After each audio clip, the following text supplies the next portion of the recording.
Assalamu alaikum, viewers.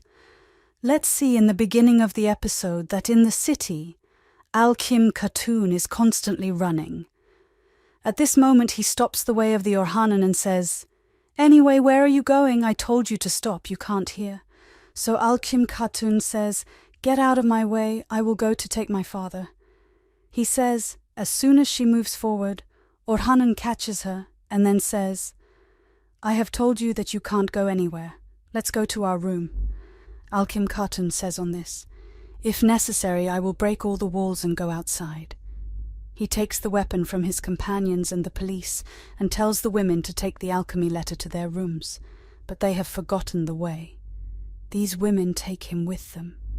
Viewers see in his promise in Trana's fortress that Imran Tegan is moving ahead according to the soldiers, and asks, the governor who was crying for the defeat of Byzantine, who is now a soldier, says he is ahead. He was talking about the messages sent to Osman. Imran Tegan says, "Bebas log, in bebas log hun ke hote huye dushman ki kya zarurat hai? Saf nadi ko ganda karne wale kam karte henya log pele main se firus nadi se jan chudhanga. Ye kaite sati wo age bad jata hai udra main dekte hain ki yeni shil. Main usmasa malun katun. Ke sath maujud hote hain arun sekaite hain malun main jantau ke tum harhal main jana chati hun likin tum abhaj par nahi jaugi harko ye samjega ki tum haj ke liye ruana ho chuki hun likin tum turkumat sadran ke pas jaugi aur un sekayogi ke wo mera sath de bujne. When they see the state's mother in front of them, they will take this matter seriously. So Malun Khatun says, "I will do what you will tell me to do, my leader, but why should I go secretly?" The answer is, Mr. Osman says, the great military force will be established in secret. You will risk yourself.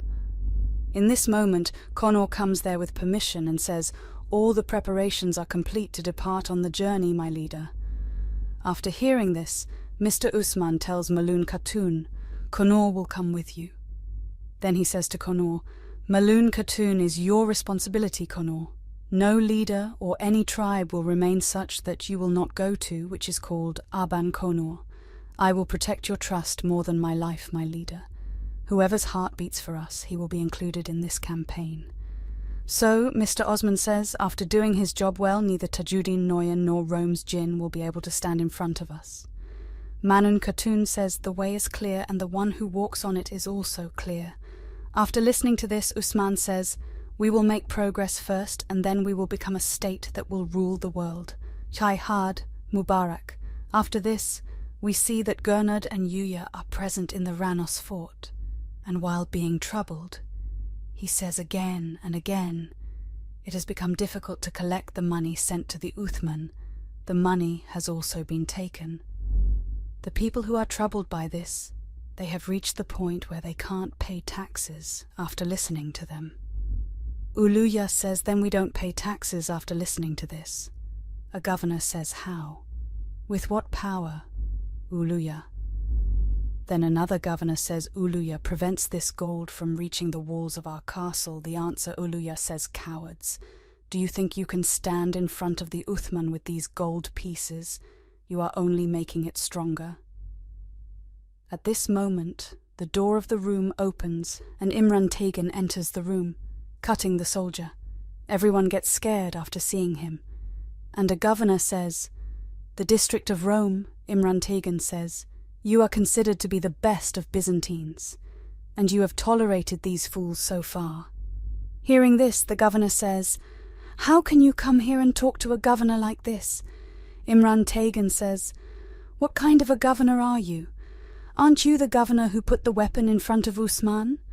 The governor says, "If Shahin Shah had supported us, we would not have been forced to do this work.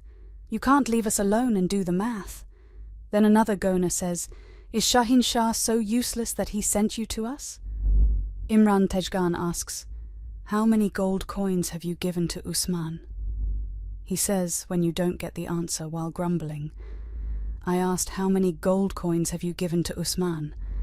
So the first governor says, "Who are you to question? Whoever belongs to the Turkish raver, he will not trust me. It is better that I give my life." Imran Tegan gets angry after hearing this. Okay, so this is the thing. He says, along with that, he leaves Uluya and kills everyone else. Seeing this scene, Uluya is also very scared, and Imran Tegan throws the sword at him and asks, "Are you with me, Uluya?" So Uluya says, "Whoever will finish that man, I am with him." Imran Tegan says, "Great, you are a smart woman." He says, along with that, he sits on the throne. And further says, "You will be the one who will take care of these Gurnuru fort in my name. Osman will not key. Now everything will go on as before." After saying this, he throws an order to Uluya. Uluya is also shocked to see the order. And Imran Tegan asks, "Do you know why I accepted it, Uluya?" Answering, Uluya says, "When I saw you killing Gurnuru and captured their fort by the order of the emperor, it means that you want to be the only ruler here." Hearing this, Imran Tegan says, "You are a wise woman." And Yoya says, "Okay, so you're going to do this alone, which you call your own Miran Tegan. You can't even imagine these things that I can do alone. But when Tajuddin Noyan and his spies are behind me, then no one can think what I can do. Then we see that as soon as fate comes to her, Orhan comes there with the women with the Elkum. And when the women start saying something, Orhan says, 'No problem, women of fate, take care of it. These women take fate with them.' And Alkim Khatun says to Orhan, 'Leave me alone, Orhan, I will go to save my father.' Orhan says, 'Don't you understand what I'm saying?' Alkim Khatun is insisting again and again. Orhan says, 'Sometimes you seem smart, and sometimes you seem stupid.' Alkim Khatun is not a Tajuddin type of joke.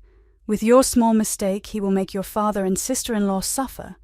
So Alkim Khatun says, 'My family is dying anyway, Mr. Orhan. Your father will make peace with that dog who killed my mother and brother.' Young Orhan says, 'You don't know my father and my family at all.' At all. On this, Alkim says, 'Yes, I don't know you and your father, but I know Tajuddin Noyan very well. If I don't try now, I will lose my father and my sister-in-law.' Hearing this, Orhan says, 'I understand. You will not act with wisdom.' He says he moves forward and closes the door. Alkim says, screaming, 'Orhan, what are you doing? Open the door.' Orhan replies, 'You have not left me another way, woman. Take rest well. Soldiers, this door will be closed. This lady should not come out of it.' He says, along with that, the Orhan moves forward and the lady shouts, 'I will take its account from you. Open the door. Open the door.' After this, we see that Imran is sitting on the throne of Tegun for Atranos, and says one Turk especially was bowing down in front of the greats like Uthman. He was going to make him a pawn in his battle. Fool. Then he stands up and says, 'If he is a fool, I will make him a jinn.' Then he says, with his sword on his neck, 'Why have we come here?' So the Byzantine soldiers say, 'For the blood, for the poverty, for the blood, for the poverty.' Imran Tekin asks, 'Why will we die?' So the Byzantine soldiers say, 'For the land, for the war, for the land, for the war.'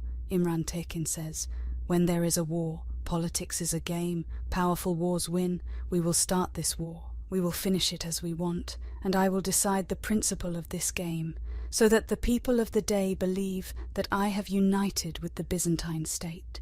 We will hurt Osman with his heart, his family, and his dearest people. We will drag him step by step towards us. You will bring me the head of Allah. I will snatch his son from his hands.' So the commander says, 'I will send my most skilled men,' which Aban Imran Tekin says no. Then looking at the side of a girl, he says, 'Allah will arrange for it. Allah, quietly enter the city and finish your work quickly. These lands and forts are ours now. We will not take orders from anyone and will not obey anyone. We are the same who start the games and wars, and we are the ones who will finish them. You will leave with the swords of Mianu.' Hearing this, his soldiers raise the slogans of Imran Tegan Zindabad, Imran Tegan Zindabad. Here we see that Usman comes in the army of Yenishyar with Bala Hadun and Malhun Kadun. Malhun Khatun first meets Alauddin and gives him a lot of prayers. Fatima becomes sad and turns to one side and meets Orhan. Then Malhun Khatun meets Fatima and starts crying. Malhun Khatun loves her a lot and gives her a lot of advice, like listening to her mother and taking care of her brothers. Then Malhun Khatun tells the soldiers, 'Forgive the tears of the soldiers. The soldiers who are holding hands on their shoulders say, "We have forgiven." After meeting everyone, Malun Khatun moves ahead and rides the horse, and leaves with Usman. Everyone leaves despite being sad. So with this episode ends. If you like the video, then like the video, subscribe to the channel and click on the bell icon. Inshallah, see you in the next video. Till then, take care of yourself and your loved ones. Allah Nagiban.